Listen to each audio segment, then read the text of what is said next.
Hello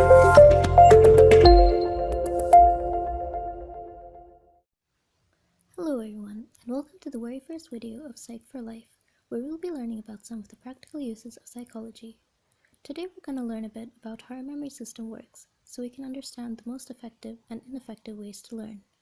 One of the most common, but not entirely effective study methods is rote learning or repetition, that is, repeatedly rereading or repeating your material aloud. Now, this can be effective for something like definitions or equations, which have to be memorized word by word. However, trying to memorize every single essay or explanation type answer is not going to work. The reason for that is, the repetition method I mentioned, which is also called maintenance rehearsal, only puts the information in your short-term memory.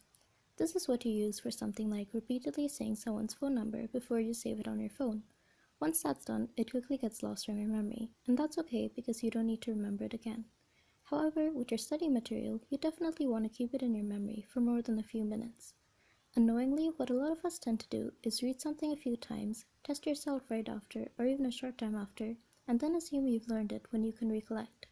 But if you haven't actually understood and grasped the meaning, you're going to forget it really quick. In semantic encoding, information is encoded and stored in terms of the meaning it holds. Here, unlike with just repetition, the information is processed at a deeper level instead of the surface level. This makes it a lot easier for it to stay in your long-term memory and for you to access it later. Apart from maintenance rehearsal, there's also a technique called elaborate rehearsal, which is used to shift information to your long-term memory. Instead of repetition, this works by making connections between the new information to be learned and related information that you already know. In other words, rather than the traditional way of memorizing as we know it, you analyze the information in relation to existing associations. One of the most effective ways to create these kinds of links or connections are through mnemonics. If you're not familiar with this term, mnemonics are basically tools that help you learn large amounts of information while only having to actually remember a few words, letters, or even images, which then act as cues for retrieving information. A common mnemonic device you may have used is, "My very eager mother just served us noodles," or something similar. Here, the first letters of the phrase act as retrieval cues for the names of the planets in our solar system: Mercury, Venus, Earth, Mars, Jupiter, Saturn, and Uranus. Also, is anyone else still salty about Pluto not being a planet anymore? Because I'm still not over it. Anyway, now let's say you have a long essay-based answer you need to learn for history. You can divide it into parts, this is called chunking by the way, and then create associations like a word or idea for each part. Remember, mnemonics don't need to be in the form of words.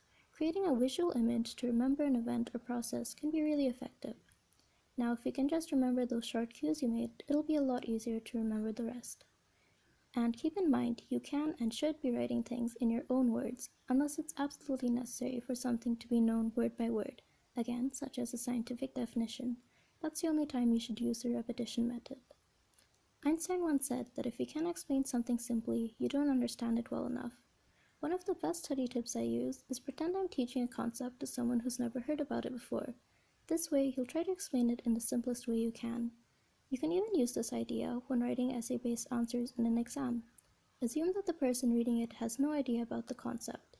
That means you need to write an introduction first, followed by a concise explanation with examples. That's all for today. If you'd like to know more about how your memory system works, check out the links below.